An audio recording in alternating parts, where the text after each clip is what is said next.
जंगल के कोने में हरे भरे दरख्तों, फूलों, रंग बिरंग तितलियों और परिंदों के दरमियान एक खूबसूरत स्कूल था। यहाँ परिंदों के बच्चे आते, पढ़ते, सीखते और खेलते। स्कूल की इमारत छोटे दरख्तों से बनी थी। हर क्लास एक अलग दरख्त के नीचे लगती थी। टीचर हरियाली तोती हमेशा सब बच्चों का प्यार से इस्तकबाल करती थी। वे सबको शौक से पढ़ाती, नज़म सुनाती और नसीहतें देती थी। उस साल स्कूल में कुछ पुराने और कुछ नए बच्चे दाखिल हुए थे। कोको, जो कि रानू चिड़िया का समझदार, नरम दिल और मेहनती बेटा था। गुड़िया, कोको की बहन, होशियार। नन्हा कबूतर, लकी कबूतर का इकलौता बेटा, बहुत ज़हीन। राजू चील का बेटा, बदतमीज और गुरूर से भरा हुआ। जुग्गू कौवा, कालू कौवा और गोरी कब्बी का बेटा, शरारती, चोर और बदतमीज। बच्चों, नया साल है, नई किताबें, नया इल्म। जो मेहनत करेगा वही आगे बढ़ेगा। बच्चे बहुत खुश थे। सब अपनी किताबें खोलकर बैठ गए। नन्हे कबूतर ने ABC सीखी, गुड़िया ने पहाड़ी सुनाए और कोको ने सबको हैरान कर दिया जब उसने जंगल के जानवरों पर तकरीर की। शाबाश कोको, तुम में लीडर बनने की सलाहियत है। लेकिन जुग्गू और राजू के चेहरे पर जलने का धुआं था। ये कोको हमें नीचा दिखाता है हर वक्त, कुछ करना पड़ेगा। अबे फिक्र ना कर, कल ब्रेक में ऐसा मजा चखाऊंगा, सब इल्म बह जाएगा। घंटी बजी। पक्षियों के बच्चे दौड़ते हुए खाना निकालने लगे। कोई चावल, कोई मकई, कोई मीठे बीज, सब खुशी से खा रहे थे। कोको एक तरफ बैठकर अपनी माँ रानो चिड़िया के दिए हुए बीज खा रहा था। नन्हा कबूतर साथ में बैठा था। तभी पीछे से राजू आया, हाथ में कीचड़ का ढेला था। ले कोको, तुम बहुत पढ़े लिखे बनते हो ना, अब ये लो। उसने जोर से कीचड़ कोको के सर पर दे मारा। नन्हा कबूतर खौफजदा होकर पीछे हटा। जुग्गू भी हंसते हुए आया और बोला, यही अंजाम होता है पढ़ा हुआ का। फिर उसने भी कीचड़ फेंका। कोको कुछ नहीं बोला। उसकी आंखों में आंसू थे, मगर होठों पर खामोशी थी। हरियाली तोती दूर से आ रही थी। उसने ये मंजर देखा तो गुस्से से बोली, जुग्गू, राजू, तुम्हें शर्म नहीं आती? मासूम बच्चों पर कीचड़ फेंक रहे हो। राजू और जुग्गू चुपचाप पीछे हट गए, मगर दिल ही दिल में कुछ और चल रहा था। रानू चिड़िया ने बेटे को देखा, जो चुपचाप बैठा हुआ था। क्या हुआ कुक्कू बेटा, स्कूल में सब ठीक तो है? कुक्कू ने आहिस्ता से कहा, मम्मा, आज मुझ पर कीचड़ फेंका गया, लेकिन मैं बदला नहीं लूंगा। रानू ने हैरत से पूछा, फिर क्या करोगे? माँ, मैं इल्म से जवाब दूंगा, मैं पढ़ूंगा, सच का साथ दूंगा और एक दिन एक ऐसा मकाम हासिल करूंगा कि सब फख्र करेंगे। रानू ने बेटे को सीने से लगा लिया। मेरा बेटा जरूर कामयाब होगा। अगले दिन जंगल के स्कूल में हरियाली तोती हस्ब मामूल बच्चों के इस्तकबाल में खड़ी थी। भाई, तुम इनसे बेहतर हो, वो जो करते हैं हम नहीं करेंगे, हम सिर्फ सच और इल्म से लड़ेंगे। नन्हा कबूतर भी कोको के पास आया और बोला, आज मैं तुम्हारे साथ बैठूंगा, चाहे कुछ भी हो जाए। कोको मुस्कुराया, तुम दोनों मेरे लिए ताकत हो। दूसरी तरफ जुग्गू और राजू नए मंसूबे बना रहे थे। हाँ, कल कीचड़ फेंका, आज तो कुक्कू की किताबें ही चुरा लेते हैं। ताकि वे सबक ही ना याद करें। वे दोनों छुपकर स्कूल के स्टोर में गए, जहाँ किताबें रखी थी। उन्होंने कुक्कू, गुड़िया और नन्हे कबूतर की किताबें चुरा ली और स्कूल के पीछे घड़े में छुपा दी। घंटी बजी। जब हरियाली तोती ने सबक पूछा तो कुक्कू, गुड़िया और नन्हा कबूतर खड़े हो गए। मैडम, हमारी किताबें गुम हो गई है, हमने पूरी तरह तलाश की है। हाँ, अरे कहीं किताबें उल्लू सेठ ने तो नहीं चुरा ली। लगता है ये तीनों भूल गए हैं कि इल्म के साथ होशियारी भी जरूरी है। लेकिन कुक्कू ने कोई इल्जाम नहीं लगाया और फिर तीनों ने बगैर किताबों के पूरा सबक रवानी से सुना दिया। हरियाली तोती की आंखें खुशी से चमक उठी। शाबाश, यही तो असल इल्म है। किताबें छिन जाए लेकिन इल्म दिल में रहे तो कोई कुछ नहीं बिगाड़ सकता। जुग्गू और राजू का मुंह लटक गया। जंगल में एक बड़ा वाकया हो गया। स्कूल की लाइब्रेरी के दरवाजे का ताला टूटा हुआ पाया गया और अंदर से कई अहम किताबें गायब थी। हरियाली तोती ने अगले दिन ये ऐलान किया, ये स्कूल की तारीख का पहला चोरी का वाकया है। जो भी जिम्मेदार होगा उसे जरूर सजा मिलेगी। जंगल के वालिदैन को भी इत्तला दी गई। रानू चिड़िया, लक्की कबूतरी और चील भी स्कूल पहुँचे। हम कुक्कू पर यकीन रखते हैं, वो कभी गलत काम नहीं करेगा। लेकिन चील ने राजू का दिफा करते हुए कहा, मेरा बेटा तो शाहीन की नस्ल से है, वे चोरी नहीं करेगा, नामुमकिन। हरियाली तोती ने फैसला किया कि अगले दिन स्कूल में एक कमेटी बनेगी जो तफ्तीश करेगी। कुक्कू ने खामोशी से कहा, मैं ये मामला खुद भी देखूंगा। अगर हमें इंसाफ चाहिए तो सच्चाई को सामने लाना होगा। हरियाली तोती ने स्कूल के मैदान में तमाम बच्चों और वालिदैन को जमा किया। उन्होंने कहा, आज से एक तहकीकाती टीम स्कूल में काम करेगी। कुक्कू, गुड़िया और नन्हा कबूतर उस टीम का हिस्सा होंगे। अगर किसी ने चोरी की है तो वे पकड़ा जाएगा। जुग्गू और राजू के चेहरों का रंग उड़ गया। जुग्गू ने राजू से कहा, यार, ये कुक्कू तो जासूस बन गया है, हमें कुछ करना पड़ेगा। चुप कर, अगर उन्होंने वो गड्ढा ढूंढ लिया तो हम गए काम से। शाम को कुक्कू, गुड़िया और नन्हा कबूतर स्कूल के आसपास तफ्तीश करने लगे। गुड़िया ने पूछा, अगर किताबें चोरी हुई तो कहीं ना कहीं छुपाई होंगी। नन्हा कबूतर बोला, हमें वो सब जगह देखनी होगी जहाँ कोई आम बच्चा नहीं जाता, जैसे स्कूल के पीछे वाली झाड़ियाँ। तीनों झाड़ियों के पास पहुँचे। कुक्कू को जमीन पर अजीब सी मिट्टी नजर आई जो हाल ही में खोदी हुई लग रही थी। हाँ, यहाँ तो कुछ है। गुग्गू ने लकड़ी से मिट्टी हटाई और अचानक उनके सामने कई किताबें जाहिर हो गई। वो किताबें जो लाइब्रेरी से चोरी हुई थी। नन्हा कबूतर खुशी से चीखा, हाँ, हमने ढूंढ लिया। लेकिन तभी एक पुरानी फटी हुई डायरी भी किताबों के नीचे से मिली। गुड़िया ने उसे खोला। अंदर जुग्गू और राजू के हाथ के नक्श थे और एक सफ़े पर जुग्गू ने लिख रखा था, हमने कोको की किताबें यहाँ छुपा दी है, अब देखता हूँ वो कैसे पढ़ता है। सबूत मिल चुका था। तमाम परिंदों के सामने कुक्कू ने डायरी और किताबें पेश की। हरियाली तोती ने कहा, जुग्गू, राजू, क्या तुम दोनों ये मानते हो कि ये किताबें तुमने चुराई? जुग्गू पहले तो चुप रहा मगर फिर फूट फूट कर रोने लगा। मैडम, मैं मानता हूँ मैं जलता था कुक्कू से, वे सबका पसंदीदा है और हम बस मजाक करना चाहते थे। राजू ने गुस्से से कहा, सब तुम्हारी वजह से हुआ जुग्गू, तुमने कहा था कि कोई कुछ नहीं पकड़ेगा। चील गुस्से से राजू को देखती रही। आज मुझे शर्म आ रही है कि मेरा बेटा इतना गिर गया।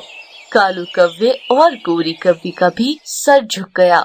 उन्होंने पहली बार अपने बेटे के सामने आंसू बहाए। हरियाली तोती ने ऐलान किया, जुग्गू और राजू दोनों को एक हफ्ते के लिए स्कूल से मुअत्तल किया जाता है और उस दौरान उन्हें जंगल के बुजुर्ग उस्ताद उल्लू सेठ के पास जाकर रोज सफाई और माफी के काम करने होंगे। बच्चों ने तालियां बजाई। हाँ, भाई, तुम सच में हीरो हो। इल्म के साथ हौसला हो तो सच हमेशा सामने आता है। सुबह की रोशनी में जगमगाता जंगल, स्कूल में खुशी का माहौल था। पिछले दिनों की तलखी खत्म हो चुकी थी। कुक्कू, गुड़िया और नन्हा कबूतर स्कूल के हीरो बन चुके थे। हरियाली तोती ने असेंबली में ऐलान किया, जंगल की तमाम स्कूलों में अगले महीने अमली मुकाबले होंगे। हमारा स्कूल भी शरीक होगा और हमें एक टीम भेजनी होगी। तमाम परिंदे खुशी से चहक उठे। हरियाली तोती ने तीनों नामों का ऐलान किया, कुक्कू चिड़िया, गुड़िया चिड़िया और नन्हा कबूतर। ये तीनों मुकाबले में हमारे स्कूल की नुमाइंदगी करेंगे। दूसरी तरफ जुग्गू और राजू का जमीर जागने लगा। अब वे रोज उल्लू सेठ के पास जाते, सफाई करते, किताबें तरतीब देते और सबक भी सुनते। उल्लू सेठ ने एक दिन जुग्गू से कहा, बेटा, तुम में सलाहियत है। अगर तुम अपनी सोच बदल लो तो तुम भी कामयाब हो सकते हो। जुगू की आंखें नर्म हो गई। काश मैंने पहले ही तालीम की कदर समझी होती। कुकू दिन रात अमली मुकाबले की तैयारी शुरू हो गई। कुकू दिन रात तैयारी में मसरूफ था। गुड़िया भी मेहनत कर रही थी। नन्हा कबूतर रियाजी में सबसे आगे निकल गया था। रानू चिड़िया, लकी कबूतरी और हरियाली तोती उन बच्चों की रहनुमाई कर रहे थे। हर रात जंगल में एक कोने में चिराग जलता और पढ़ाई की महफिल सजती। उधर चील अपने बेटे राजू को समझा रही थी। बेटा, हारने से डरने वाला कभी नहीं जीतता। अगर तुम कुकू से हसद छोड़ दो तो तुम भी आगे जा सकते हो। राजू खामोशी से बोला। अम्मी, क्या मैं दोबारा स्कूल जा सकता हूँ? अमली मुकाबले का दिन आ गया था। जंगल के मरकजी स्टेज पर सैकड़ों परिंदे मौजूद थे। मुख्तलिफ स्कूलों की टीमें आई थी। सवालों जवाब, हिसाब, कहानियाँ और नज़्मों के मुकाबले शुरू हुए। कुकू ने सवालों के जवाब में सबको हैरान कर दिया। रियाजी के सवालात में नन्हे कबूतर ने बरक रफ्तार दिखाई। जब नज़्म की बारी आई तो गुड़िया चिड़िया ने दिल छू लेने वाली नज़्म सुनाई। इल्म का दरिया जलाओ, हर दिल में रोशनी आए, जो पढ़े लिखे हो परिंदे वही बुलंद पाए। सब ने जोरदार तालियां बजाई। नताइज का ऐलान हुआ।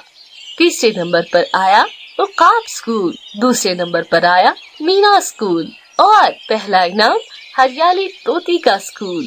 कुकू, गुड़िया, नन्हे कबूतर ने जीत का ताज अपने सरों पर सजा लिया।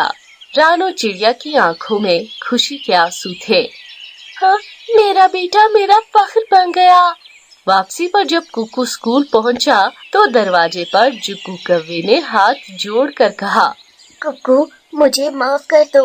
मैं तुम्हारा दुश्मन था, लेकिन अब मैं तुम्हें अपना उस्ताद मानता हूँ। कुकू ने मुस्कुराकर गले लगा लिया। दोस्त वही होता है जो गलती मान ले। आओ आगे से साथ पढ़ेंगे।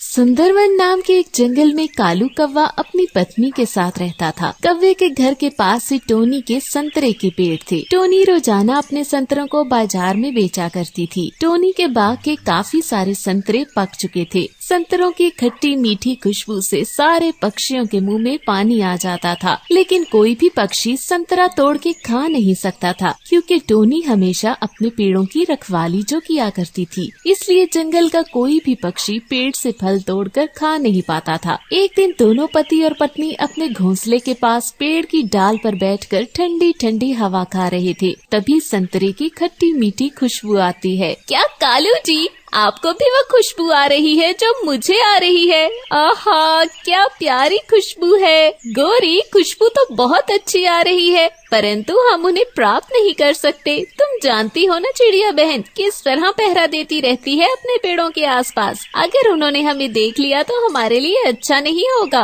कालू जी, मेरे पास एक बहुत ही जबरदस्त आइडिया है। अगर आप मेरी बात मान लेंगे तो हम दोनों जी भर के संतरे खाएंगे और इस छोटी कमजोर चिड़िया को कुछ पता भी नहीं चलेगा। बताओ बताओ गोरी, क्या आइडिया आया है तुम्हारे दिमाग में? खट्टे मीठे संतरों को खाने की खातिर मैं कुछ भी करूँगा। फिर गोरी कौवी कालू कौवे को सारी बात समझा देती है। फिर कालू कौवा और गोरी कौवी दोनों ही टोनी चिड़िया के बागीचे के पास वाले एक बड़े पीपल के दरख्त के पीछे छुप जाते हैं। प्लान के अनुसार गोरी कौवी टोनी चिड़िया के पास जाती है और उसे बातों में लगा लेती है। अरे गोरी बहन, आप इतना भागी भागी कहाँ से आ रही हैं? अरे टोनी चिड़िया, क्या बताऊं, कबूतर और तोता आपस में पागलों की तरह लड़ रहे थे। मैं दोनों को छुड़वा रही थी, इसी चक्कर में मेरी हालत भी खराब हो गई। न जाने क्या हुआ था दोनों को। गंदी आंखों वाला कबूतर और मोटी चोंच वाला तोता लड़ लड़ के एक दूसरे के पंख नोच रहे थे। परंतु मैंने तो अभी अभी तोते को यहाँ से जाते हुए देखा था, वे कबूतर से कैसे लड़ सकता है? फिर गोरी कौवी चुप हो जाती है। अब तो उसके पास कोई बात ही नहीं थी। वे देख रही थी कि कालू कौवा भी संतरे तोड़कर भाग चुका था। फिर गोरी कवि बिना कुछ कहे वहाँ से चली जाती है। अरे अचानक से आई, झूठ बोलकर खुद ही चली गई। न जाने क्या हो गया है गोरी बहन को। फिर टोनी चिड़िया अपने बाग की रखवाली करने लग जाती है। गोरी कव्वे सीधा कालू कव्वे के पास जाती है। कालू कव्वा बैठा संतरे खा रहा था। अरे कालू, तुमने मेरा भी इंतजार नहीं किया। प्लान सारा मेरा था और तुम अकेले अकेले संतरे खा रहे हो। तो तुम्हें किसने कहा था कि इस टोनी से जन्म जन्म के गप्पे लड़ाओ? जल्दी आती, मैं तुम्हारा भला कब तक इंतजार करता। ये संतरे तो मुझे आवाजें दे देकर कह रहे थे कि हमें खा लो कालू, हमें खा लो। अभी बताती हूँ तुम्हें। चलो अब शराफत से जो बाकी संतरे बचे हैं ये मुझे दे दो। अब ये मेरे हैं, इन्हें मैं खाऊंगी। ऐसे कैसे? 2 संतरे तुम लो और 2 मैं लूंगा। नहीं, 3 मैं लूंगी और 1 तुम लोगे। फिर कालू कौवा जो पहले ही बहुत से संतरे खा चुका था वो मान जाता है और वे दोनों संतरे खा के वापस अपने घर चले जाते हैं। अब हर रोज कालू कौवा और गोरी कवि चिड़िया के संतरे चुराते थे और बहुत मजे ले लेकर खाते थे। इसी तरह कई दिन बीत गए। एक दिन चिड़िया को शक होता है। वो सोचती है कि उसके बाग के संतरे इतने कम क्यों हो रहे हैं। चिड़िया बैठे सोच ही रही थी कि इतने में मिट्ठू तोता आ जाता है। चिड़िया बहन, आज मेरी बहन आ रही है। मैं सोच रहा था क्यों न उसे आपके बाग के संतरे खिलाऊं। आपके संतरे तो बहुत मीठे और बहुत मजेदार हैं। आप 1 किलो संतरे कितने में देंगी? टोनी चिड़िया मिट्ठू तोते को 1 किलो संतरे दे देती है। अरे चिड़िया बहन, क्या हुआ है? आप बहुत परेशान लग रही हैं। अरे तोते भाई, क्या बताऊं, आजकल न जाने मेरे संतरे कैसे गायब हो रहे हैं। देखिए तो पेड़ों पर कितने कम संतरे बचे हैं। न जाने कौन कमबख्त मेरे संतरे चुरा कर ले जा रहा है। कैसे पता लगाऊं उस चोर का? चिड़िया बहन, आप तो सारा दिन पहरा भी देती रहती हैं। फिर कोई भला आपके संतरे कैसे चोरी कर सकता है? मुझे तो समझ नहीं आ रही कि हमारे जंगल में चोर कौन हो सकता है। चले चिड़िया बहन, अब मैं चलता हूँ। मेरी बहन भी बस आने ही वाली होगी। शाम होने वाली थी। चिड़िया बेचारी अपने घर वापस चली जाती है, परंतु आज उसे नींद नहीं आ रही थी। वे बहुत परेशान थी क्योंकि उसके पास सिवाय संतरे के बाग के और कुछ भी नहीं था। वहीं दूसरी ओर कालू और गोरी कवि को भी नींद नहीं आ रही थी। कालू, क्या तुम भी वही सोच रहे हो जो मैं सोच रही हूँ? हाँ, मेरा भी बड़ा मन कर रहा है संतरे खाने को। हाँ ना, रोजाना संतरे खा खा कर हमें तो आदत ही पड़ गई है। अब जब तक संतरे न खा लूं सुकून ही नहीं मिलता। सुनो, रात का समय है, चिड़िया अपने घर में सो रही होगी। हम जाके कुछ संतरे तोड़ लेते हैं। फिर कालू कौवा और गोरी कवि अपने चेहरे पर एक मास्क पहन लेते हैं और चिड़िया के बाग की ओर चले जाते हैं। वे जैसे ही बाग में पहुँचते हैं, कालू कौवा पेड़ से कुछ संतरे तोड़ने लगता है। पीछे से अचानक टोनी चिड़िया आ जाती है और जोर से चिल्लाती है, चोर चोर चोर, देखिए कोई मेरे संतरे चुरा रहा है। चोर, पकड़ो इन्हें। कालू कौवा और गोरी कवि वहाँ से तुरंत भागते हैं। टोनी चिड़िया उनके पीछे जाती है, परंतु रात होने के कारण वे कव्वे चिड़िया को चकमा देकर भाग जाते हैं। फिर कालू कौवा और गोरी कवि अपने घर चले जाते हैं। बाल बाल बचे गोरी, आज तो वे छोटी चिड़िया हमें पकड़ने ही वाली थी। बच गए ना, अब शुक्र करो और चुपचाप सो जाओ। आज टोनी चिड़िया सुबह सवेरे ही अपने बाग में आ जाती है। वे चारों दिशा में देख रही थी और पहरा दे रही थी, परंतु वे बहुत परेशान थी कि न जाने इतना सख्त पहरा देने के बावजूद भी कोई उसके संतरे कैसे चुरा रहा था। चिड़िया बेचारी बैठी सोच ही रही थी कि अचानक से चील आ जाती है। चील दी, आपका कैसे आना हुआ मेरे बाग में? चिड़िया, मैं दूसरे जंगल से आई हूँ। मैं संतरों का कारोबार करती हूँ। मैंने संतरों के कई बाग खरीदे हुए हैं, परंतु आजकल पक्षी मेरे संतरे नहीं खरीद रहे। सभी पक्षी तुम्हारे संतरे बहुत पसंद कर रहे हैं। मुझे पता चला तो मैं तुम्हारे पास चली आई। जरा मुझे एक संतरा तोड़ कर देना, मैं चख कर तो देखूं कि तुम्हारे संतरे मीठे हैं या नहीं।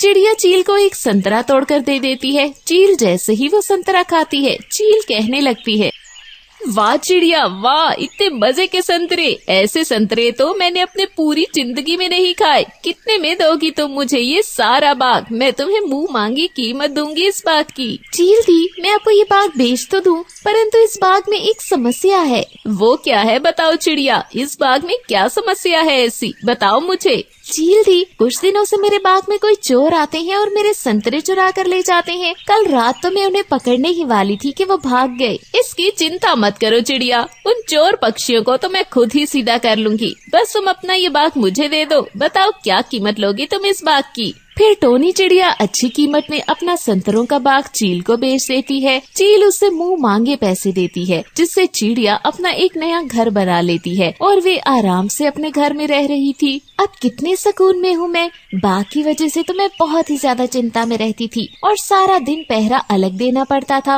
अब तो मैं घर बैठकर खाऊंगी। दूसरी ओर कालू कौवा और गोरी इस बात से बेखबर थे कि टोनी चिड़िया ने अपने संतरों का बाग एक चील को बेच दिया है। वे तो अभी भी चोरी के बारे में सोच रहे थे। गोरी, इतने समय से मैंने वो मीठे मीठे संतरे नहीं खाए। उस दिन जो चिड़िया हमें पकड़ने वाली थी, उससे डरकर तो हमने चोरी ही नहीं की। 2 दिन हो गए हैं संतरों को न खाए हुए। चलो ना, आज रात को चुपके से चिड़िया के बाग में चलते हैं, थोड़े संतरे लेकर वापस आ जाएंगे। हाँ कालू जी, मेरा भी बड़ा मन कर रहा है आज संतरे खाने को। ऐसा करते हैं, दोनों साथ मिलकर जाते हैं। कालू कौवा और गोरी कौवी फिर से अपने चेहरे पर मास्क पहन लेते हैं और वो चिड़िया के बाग की ओर चले जाते हैं। कालू कौवा छुप कर देखता है, उसे बाग में कोई नजर नहीं आता और फिर वो गोरी के साथ एक पेड़ के मीठे संतरे खाने लगता है। पीछे से चील आकर गोरी और कालू कौवे को पकड़ लेती है, क्योंकि चील ने तो अपने बाग पर पहरा दे रखा था। अरे गंदे दुष्ट कौवो, तुम ही थे वो चोर जो चिड़िया के बाग के संतरे चुरा कर खाया करते थे। अब ये बाग मैंने खरीद लिया है। जितने भी संतरे तुमने खाए हैं उन सब के पैसे तुमसे लेकर रहूंगी। हमारे पास कोई पैसे नहीं है चील दी, हम बहुत गरीब पक्षी हैं। हम तो अपनी भूख मिटाने के लिए संतरे खाते थे।